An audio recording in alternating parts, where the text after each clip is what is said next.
So IBS సమస్య గురించి చాలా మంది చాలా రకాలుగా సెర్చ్ చేస్తున్న వాళ్ళు మనం చూస్తున్నాం. ఐబిఎస్ సమస్య వచ్చింది, ఇక పూర్తిగా లైఫ్ లాంగ్ ఈ విధంగానే బాధపడాలని చెప్పేసి అనేవాళ్ళు మనం చూస్తున్నాం. నేను doctor Lokeshwar, doctor care homeopathy నుండి మాట్లాడుతున్నాను.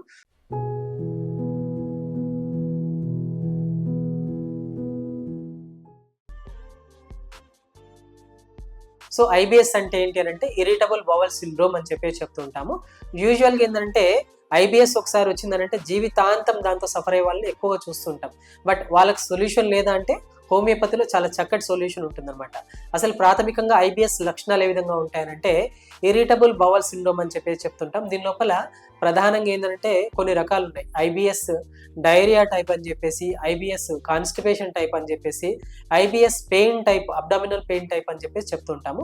సో ఐబిఎస్ లోపల ఏ రకమైనటువంటి అంటే మిక్స్డ్ వెరైటీ ఐబిఎస్ అంటే దాని లోపల కాన్స్టిపేషన్, పెయిన్, డైరియా ఈ మూడు కూడా మార్పు చెందుతూ ఒకదాని తర్వాత ఒకటి రావడానికి కూడా అవకాశం ఉంటుంది.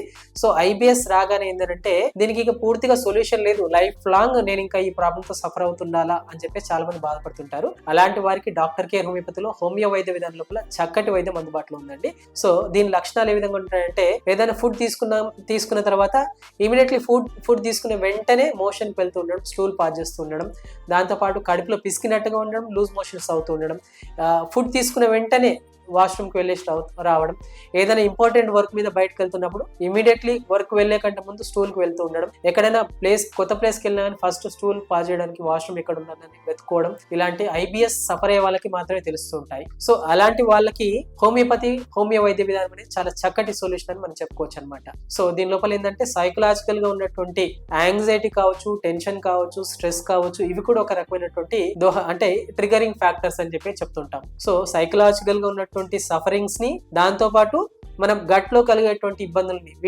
రెండింటిని పూర్తి స్థాయిలో మనం పరిష్కరించినప్పుడే ఈ ఐబిఎస్ ప్రాబ్లం అనేది పూర్తిగా నివారించడానికి అవకాశం ఉంటుంది.